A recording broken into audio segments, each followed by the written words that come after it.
and welcome back to my channel. This is Disruptive Philosophy and my name is Brittany. And on this channel, I talk about psychology, philosophy, and personality types from the perspective of being an anarchist and a pagan.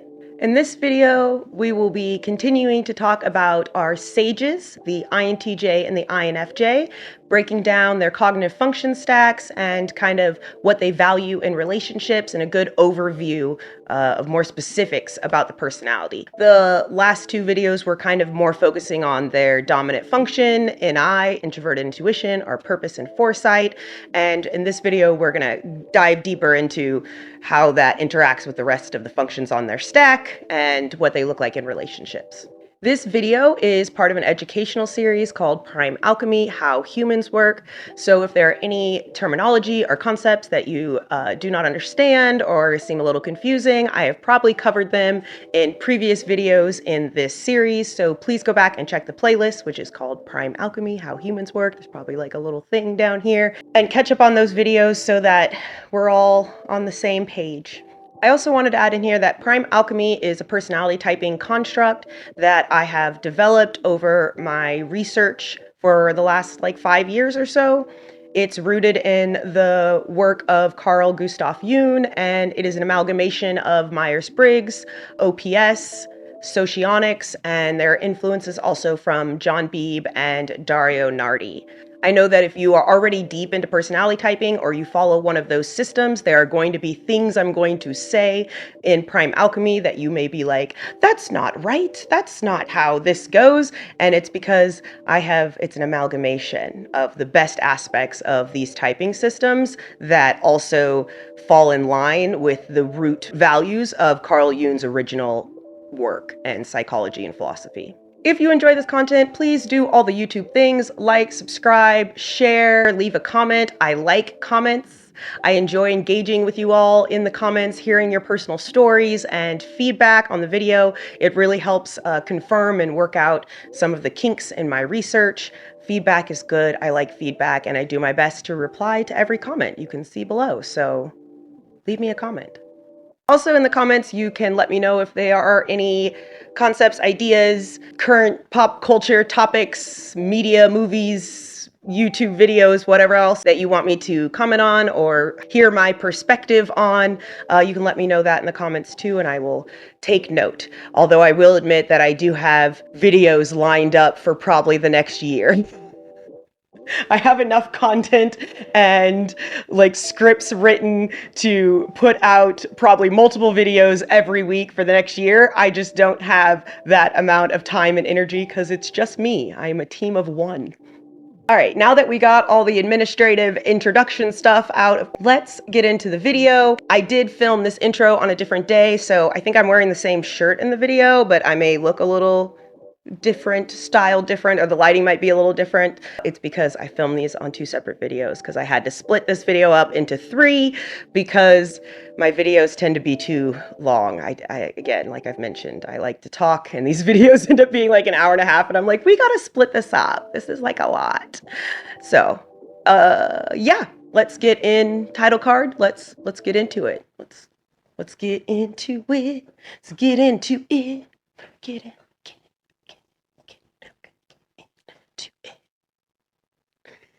Title card.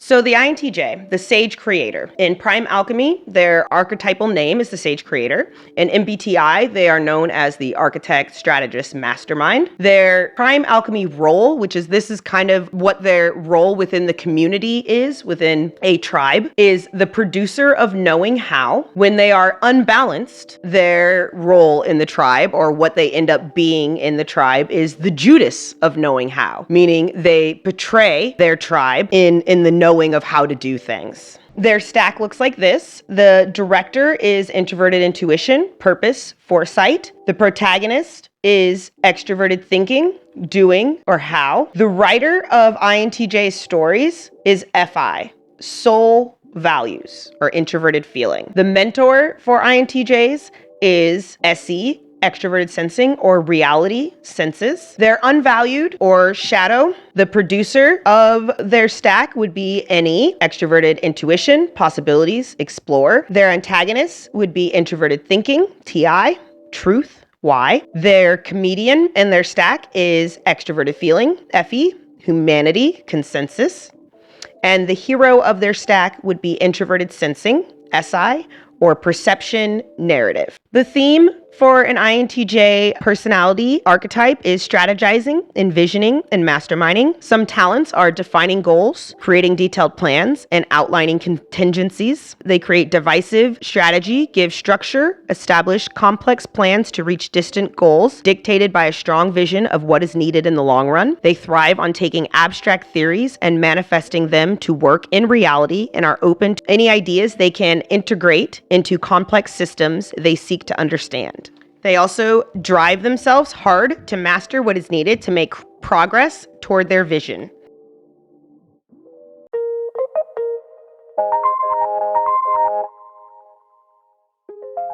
So for the INTJ, or the Sage Creator, their first coin is purpose, and the other side is possibilities, NI, NE. NI, as the director function, life must be filled in by my individual subconscious impressions. When it's unbalanced, its purpose and foresight is the god of the personality type. The unvalued side would be possibilities and explore, extroverted intuition. That is the producer of the INTJ archetype, the Sage Creator. It likes to punch holes in proposals. When it is unbalanced, it is the Judas, and it portrays by giving impossible possibilities, by giving abstract ideas that are not possible to actually manifest in reality. The second coin is the protagonist and the antagonist. The INTJ has extroverted thinking as their protagonist, doing how. It directs others to efficiently organize the environment. When it is unbalanced, it is the narcissist of doing and how. So it will be very much control hungry, wanting to meticulously control the environment. When it is balanced, though, it teaches and shares information with others. It is a communication function in the communication position. So communication is direct, blunt, can be sarcastic, and is oftentimes focused on the environment and ideas, and may not always come with the appropriate extroverted feeling, tone, or expression. The other side of their coin is introverted thinking, truth or why, and this is the antagonist of their life movie. It feels negated in or disgruntled about variable logical principles. Basically, it doesn't like when logic is not black or white. When it is unbalanced, my logic for doing things, for why I am the way I am, will sound like a lunatic. I will sound like a lunatic. In the third coin, we have introverted feeling, or souls and values, which is the writer of this archetype. It finds relief through inner harmony, sometimes states strong value judgments. It has a childlike expression of values and emotions. When it is unbalanced, it is a brat, meaning the INTJ may be bratty or childlike or extremely stubborn about their FI values. The unvalued side of that coin is FE, which is in their comedian position. FE is humanity and consensus. And in the INTJ, FE feels bound by social values and uses them to trap others into behaving. When this function is unbalanced, it looks like a hypocrite. And what this means is that when I feel bound by a social consensus of how I should feel about something, or what the value I should have about something, that makes me feel trapped. And what I will sometimes do is then use those same social values, those same FE consensuses, to trap others into behaving the way I want them to behave. What that can look like is when I get triggered, typically when I get triggered in my introverted thinking and my inner logic, I will respond by wanting to kind of humiliate the person in an FE place about their values. It's not pretty. I know my shadows. I admit my flaws. I understand. And at times it can be useful. Sometimes it is useful when you really need to check and shame someone. But it is a toxic habit that INTJs can have, which is, again, responding to our own insecurities by trapping people in their own shared consensus values. And the fourth coin, SE, extroverted sensing, is reality or senses, is the mentor for the INTJ. It checks whether assumptions are true in reality. When the archetype of the INTJ is unbalanced, SE becomes the outlaw, meaning the INTJ is not paying attention to their extroverted senses or the reality of any sort of situation. They are not actually taking in the data. They are living in their introverted intuition imagination in their head. The other side of the fourth coin is going to be introverted sensing, SI, or perception narrative. And this is the hero for the INTJ. It does mean that they are forgetful. We have a lack of order and we can be out of touch with our bodies. When it's unbalanced, the SI is the villain. Memory, not having order, being out of touch with our body is literally the villain that the hero is fighting. The protagonist is fighting to exist. It basically means when we are not healthy and balanced within that S coin between SE and SI,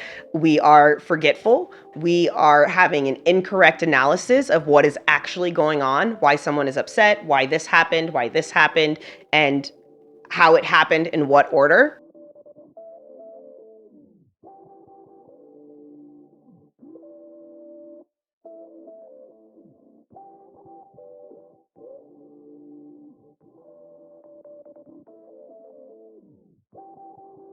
It also means that although, particularly for INTJs too, we have TE at the top that loves to plan ahead, and planning requires you to be organized or to organize things. But that doesn't necessarily mean that INTJs are good at organizing, because organizing is actually directly connected to categorizing, which is actually more of an introverted sensing function, an SI function, than it is an introverted intuition function. An INTJ can be a great event planner, but their notes may be a mess. You know what I mean? An INTJ may be great at something, but if somebody came into their workspace and tried to understand their organization of data and information, it would oftentimes not make any sense to someone from the outside world, because we're just, our capacity for categorizing, especially if it's not necessary for the tribe,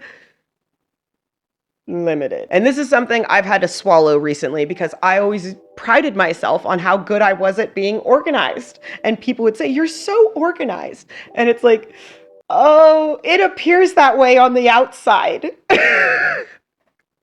Don't actually try to read all my notebooks. They're completely out of order. This is why I also have a lot of, polite envy for ISTJs who are SI and then TE, because their organization is like out of this fucking world. When they plan and organize, it's like, I'm so impressed. Some additional characteristics for INTJs that I wanted to add in here. They interact with the world by sharing information, always giving advice and communicating via information and data. That's because of our TE protagonist function. Often not paying attention to the emotional atmosphere, the rapport or the vibe. FI emotions can burst out, leaking emotions. It's called leaking emotions is a term, psychology term, and then can go away just as suddenly. INTJs are oftentimes struggling to read what is the FE of the space. There was a great TikTok video I saw recently where it was an adult couple with their parents. Adult couple sit in the front of the car, parents sit in the back of the car, and they're doing a video to wish happy birthday to another family member. And they go around the car, the guy in the driver's seat, happy birthday. The wife in the passenger, happy birthday. They go to the mother in the back, happy birthday. And then it gets to the dad, and the dad's like, Uncle Jim died yesterday. And as you can see, I'm laughing because that is FE humor. That awkwardness, I find that hilarious. But that's a great example of an INTJ, or in that video, I think he was probably an ISTJ because they also suffer from this, not reading the FE rapport of the room and thinking this is logically a good time to give this information. And then it also mentioned the leaking emotions. I think this also shows up in INTJs when we are not fully matured, when we don't have a secure attachment style from childhood. Then those FI emotions, they come out very childlike, which sometimes means a little manic, random, emotion, no emotion, lots of emotion, no emotion, right? And it is because our FE, the extroverted expression of our emotion, needs to match the emotions going on inside. And if our emotions are childlike, if our emotions are our, frantic writer of our personality type, that's exactly what a child is like, right? Block, this, want to do this, hi, oop, happy, sad, oop, busted my toe, now I'm this, right? Sorry, sometimes I have to laugh because I'm describing myself and it's just, I'm too self-aware sometimes. As I'm describing this, I'm like, oh my God, that is exactly how I am sometimes. And mine is probably even more exaggerated because I have a disorganized attachment style or fearful attachment style. If you haven't branched into attachment styles yet, there's tons of videos about them online, and I will be doing a video from my perspective about attachment styles in the future. I can have some leaky emotions, let's just put it that way. With TE and FI in their tribe positions, it creates a good balance between their value systems and their objective logic, trying to structure the external environment in a logical way that makes sense and is easier for the tribe. Processing their feelings and values, FI, with their decisions. They want to feel safe to broadcast their subjective values, very quirky personal behaviors, and defiant about adapting them.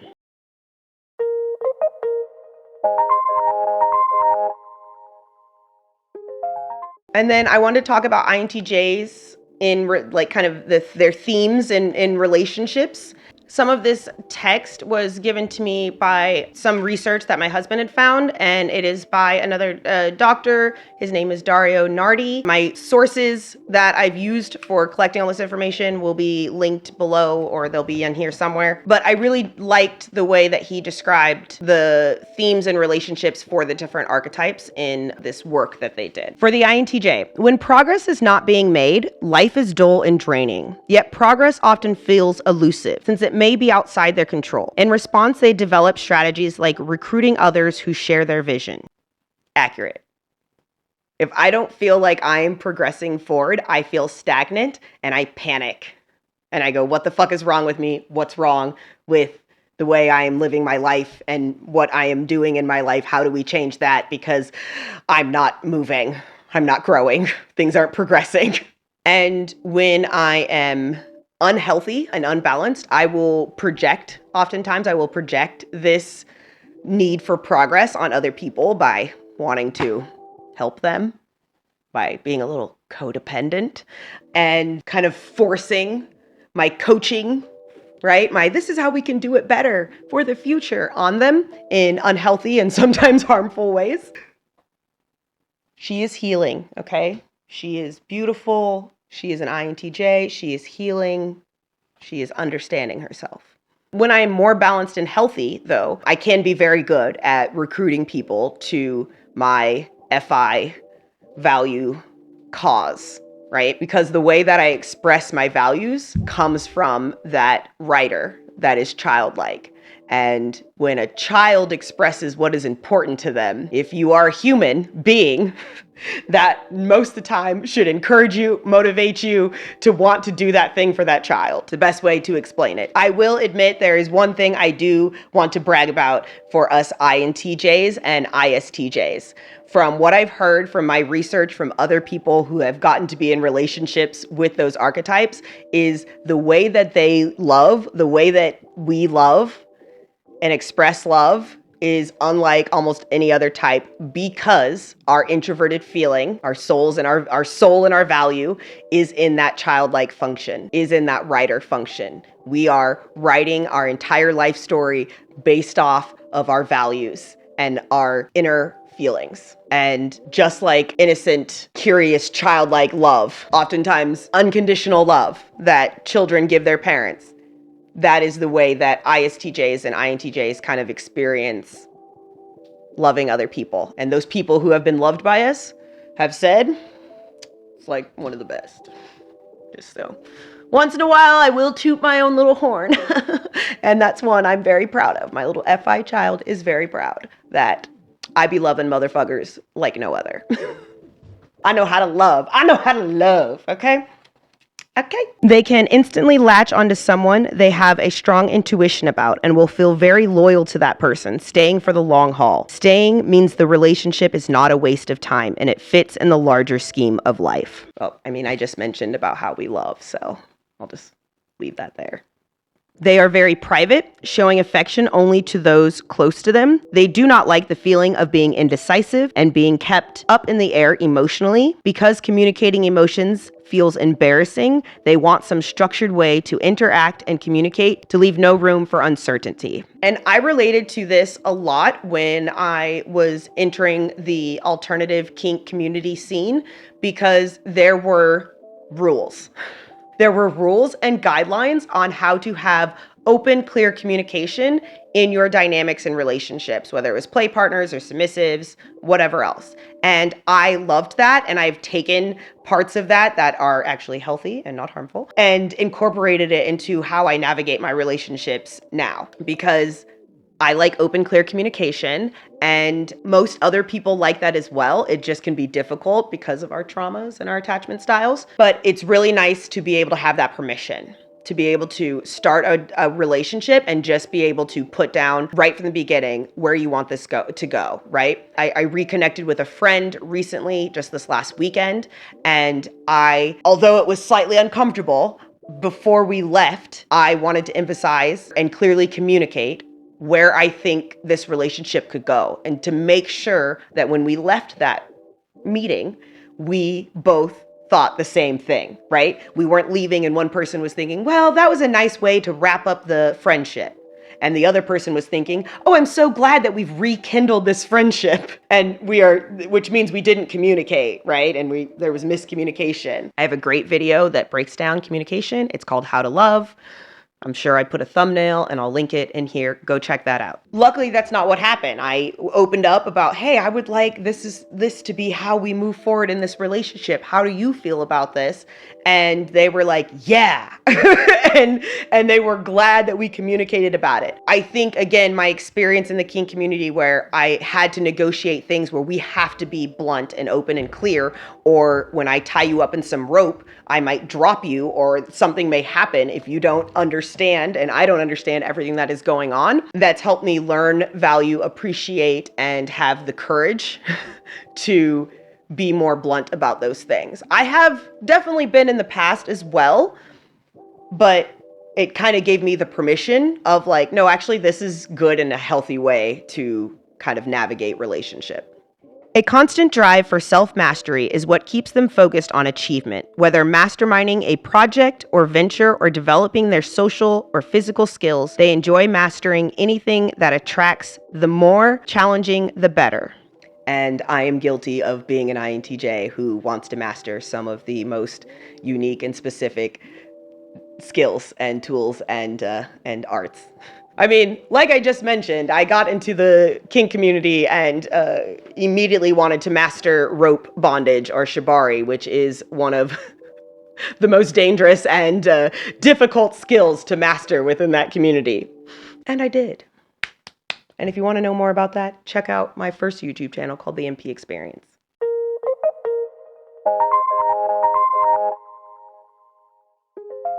To wrap up the INTJ section, I'm going to give some examples of INTJs. I'll probably am putting their images up on the screen as well, so you can kind of get a little tease into visual typing, so you can start kind of seeing the patterns visually in INTJs. So this last section is going to be very theoretical. It is about visual typing. I want to give you some examples of famous INTJs, but I'm also going to put their images up so you can start seeing some of the patterns in an INTJ face. We'll do this for every archetype, and there are some actual facial characteristics that you can see based on people's type. And to me, I know for some people, this may be like, okay, this is really getting out there. It's fine it's up to you whether you want to use visual typing. For me, it's been accurate most of the time. I can definitely see the patterns and the features. There are some personality types like ESTP women I can point out from a mile away. I don't even need to hear them talk. They have very distinct faces. Marjorie Taylor Greene. So take from this section what you will. There are other people on YouTube that do also talk about visual typing. So my first one is, like I mentioned before, is going to be Christopher Nolan, favorite director. Christopher Hitchens, one of my favorite philosophers of the modern age. Stuart Little is one of my top comedians of the modern age. I know these are all my British white men. Here we go. We've got a Jada Pinkett Smith, typed as an INTJ. Jodie Foster. Julia Stiles, as previously mentioned, Carl Gustav Jung, Jane Elliott, who is a professor and philosopher on racism. L. Ron Hubbard was an INTJ, creator of Scientology.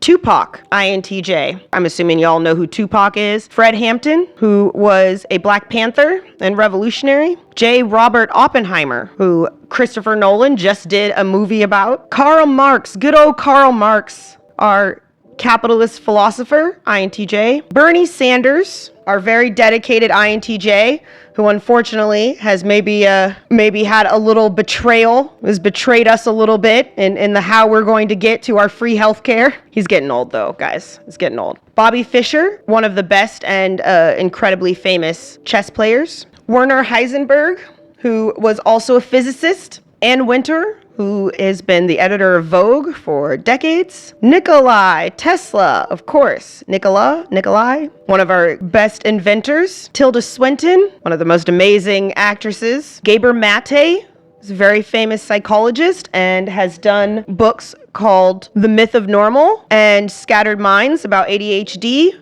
We are going to be talking about a couple of his books, and he is definitely a mentor of mine. He inspires me a lot with his work. And lastly, Henry Kissinger, who needs to fucking die out of everyone on this list who is not already dead. I would love to take that man out. It is not fun being an INTJ and having to connect to the fact that we have other people in our sphere, such as Henry Kissinger.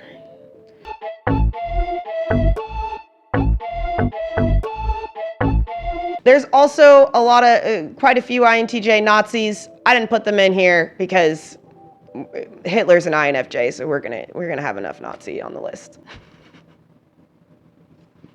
Title card.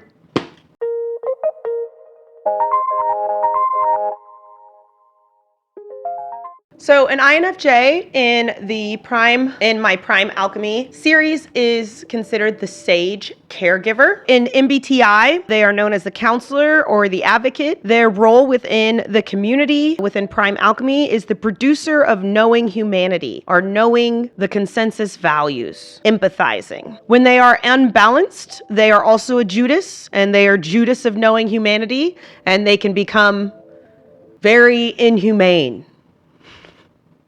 So their valued functions are NI, purpose, foresight. That's their director. Their protagonist, FE, humanity, consensus. Their writer, TI, truth, why. That writer is also their childlike function. The mentor, again, is SE, reality, senses, just like the INTJ.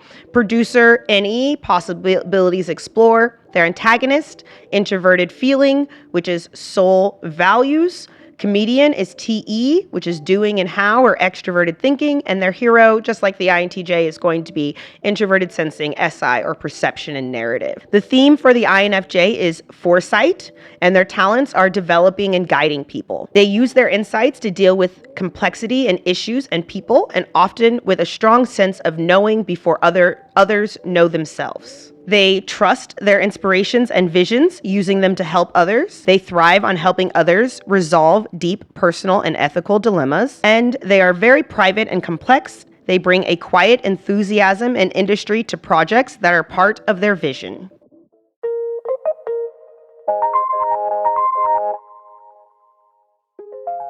So now I'm going to go through each coin, and the information I'm giving to you is from John Beebe in this next part, just like it was the INTJ part. I think I just didn't mention that. So in our first coin, we have that NI-NE. It's going to be just like the INTJ. NI is the director. The life must be filled in by my individual subconscious impressions. And when that is unbalanced, it is it is a God function. The other side of that first coin is that possibilities explore, extroverted intuition producer. It punches holes in proposals as well. When it's unbalanced, it betrays the tribe. It is the Judas. In our second coin position, we start to see some of the differences between the INTJ Sage Creator and the INFJ Sage Caregiver. Their second coin is the F coin. They have extroverted feeling or humanity consensus as their protagonist, which causes them to be asked by others and to censor oneself. When that function is unbalanced, then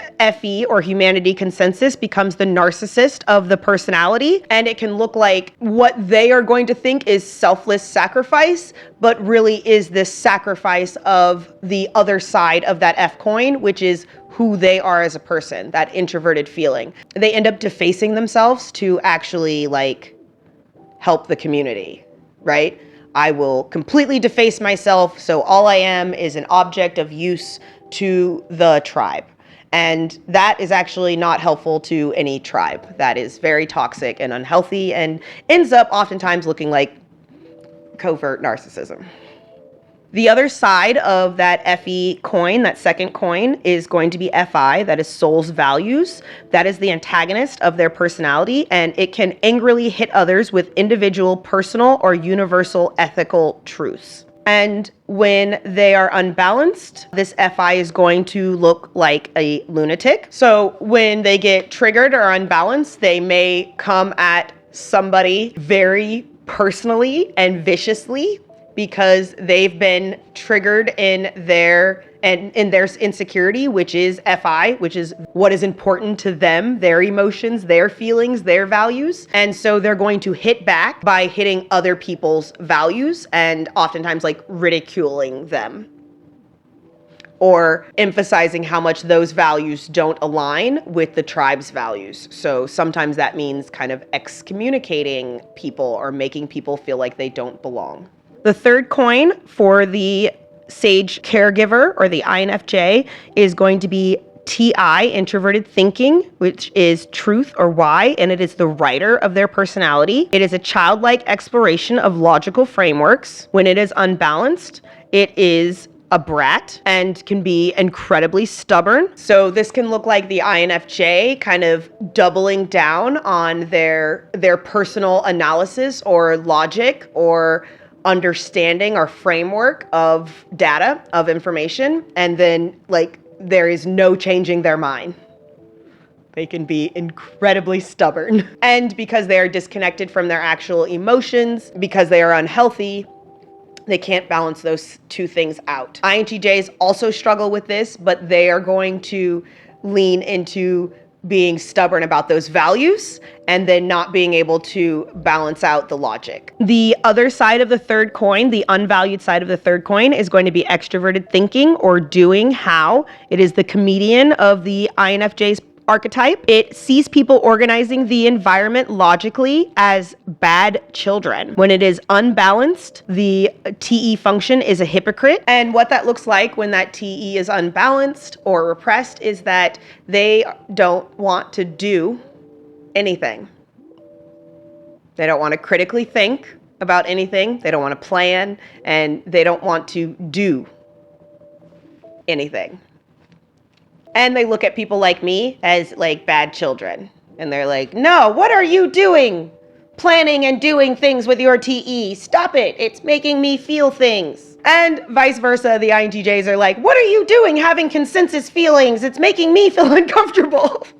I love it. This is why INTJs and INFJs are people who share your dominant director function in your personality type. It's why we're supposed to get along. Not supposed to. It's why we get along, and it's where we are actually supposed to help each other, because we can communicate, because we understand each other, because we are using similar functions. But those two middle functions, the second and third coin, are always going to be different between the two different types. And so that helps us in mentoring each other. It's all about the tribe. It's all about helping people. It's all about the people that can motivate you and help you. And every archetype can in a different way, but there are certain archetypes that help you in the way that you have to be encouraged to grow. And for INTJs, right, we need help in our FE. And that's why having INFJ friends who can understand our crazy NISE thing we have going on in our first and fourth coin, but can also like check us when we're not having enough empathy, when we're being stubborn because we don't want to conform to the consensus value, but we need to actually get to our goal. So, and then the fourth coin for the INFJ is going to be very similar to the INTJ. The SE, extroverted sensing, reality senses, is the mentor. It checks whether assumptions are true in reality. When we're unbalanced, it is the outlaw. We ignore it. The unvalued side of that coin would be SI. That is perception and narrative, introverted sensing. It is the hero, but it can be forgetful. It lacks order, out of touch with their body. And when it's unbalanced, it is the villain.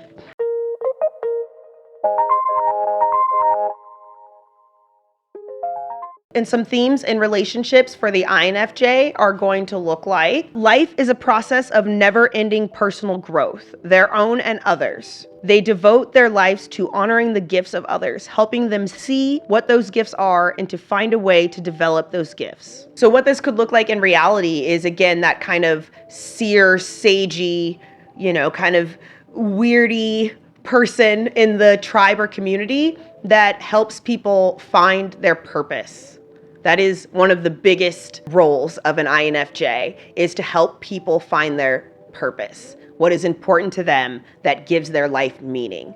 And having that F coin second is one reason why INFJs are really good at that and can be even better than that than INTJs. Can be conduits for profound symbols and imagery that speak to many, bridging differences and connecting people. Relationships are about developing potential, their own and others. Tend to not focus on negative aspects of a situation or person. Their way of communication lends itself to improvement and growth in others, and they understand the impact of their words. They feel validated when they can be helpful or useful to others, but value avoiding conflict. The relationship is built on a strong vision of what they will become, heavily emphasizing their emotional intimacy and shared values with their tribe. Both NI dominant types are quite rare, but INFJs are even rarer to find in the public eye. I think because the weight of the way that they experience emotion can sometimes cause them to keep to themselves. Understanding how I experience the world using NITE and having an understanding of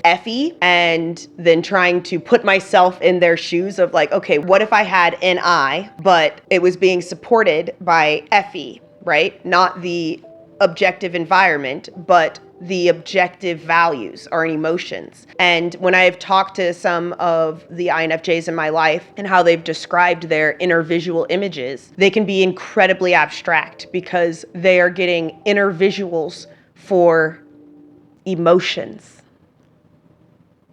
values, what is important. My inner visuals are typically based on a logically organized environment. So I'm getting sets, the future, property I want to get, the places I want to have on it. I'm getting places and things. INFJs are getting emotions. And I've heard one describe it as, having a very intense emotion and not knowing, having words for the emotion, but the visual was like a rose that was blooming, but it was blooming like fireworks. Not like a rose that's blooming with fireworks behind it, but like those two concepts of a rose blooming as fireworks was the expression of the emotion. And I just remember being very in awe. To be honest, I'm in awe of what's going on in INFJ's heads because it sounds so poetically beautiful, whereas mine is just so logical.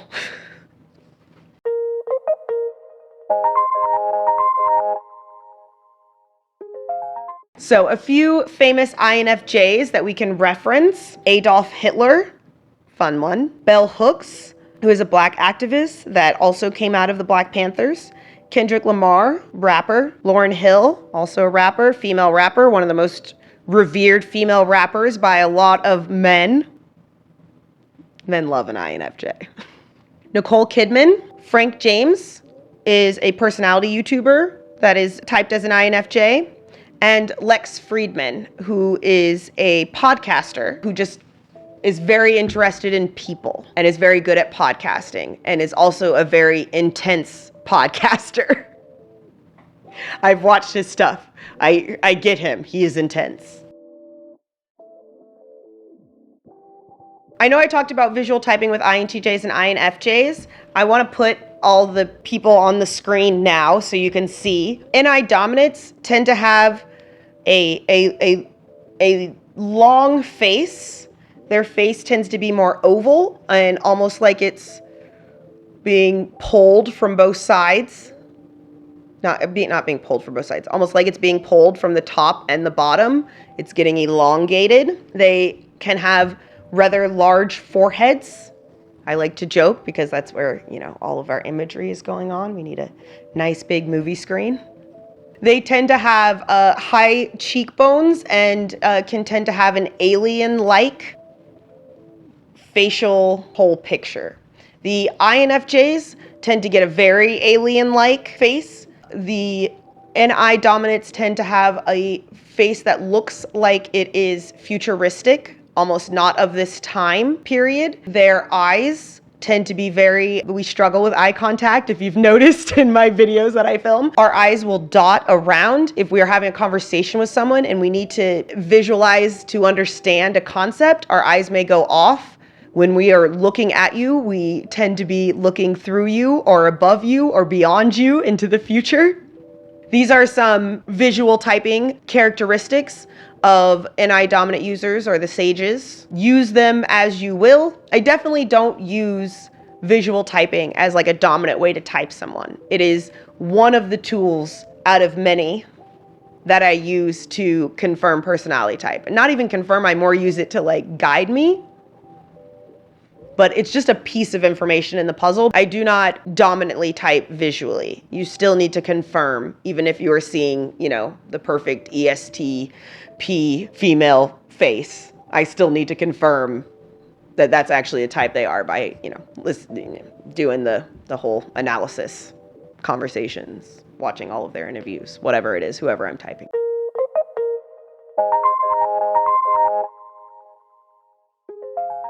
Okay, I've had this script probably written for a couple months now. It also took about doing all the scripts for all 8 of these videos as they come out. Took a couple of months. That's one of the reasons why I haven't been putting content out for a little bit. But I feel good. I think I was able to describe this well. Hopefully this is a deeper dive than some of the other personality typing channels have on these types. NI dominants, again, tend to be the most misunderstood, and I've been waiting to be able to make my video to give my subjective perspective since I live it every day.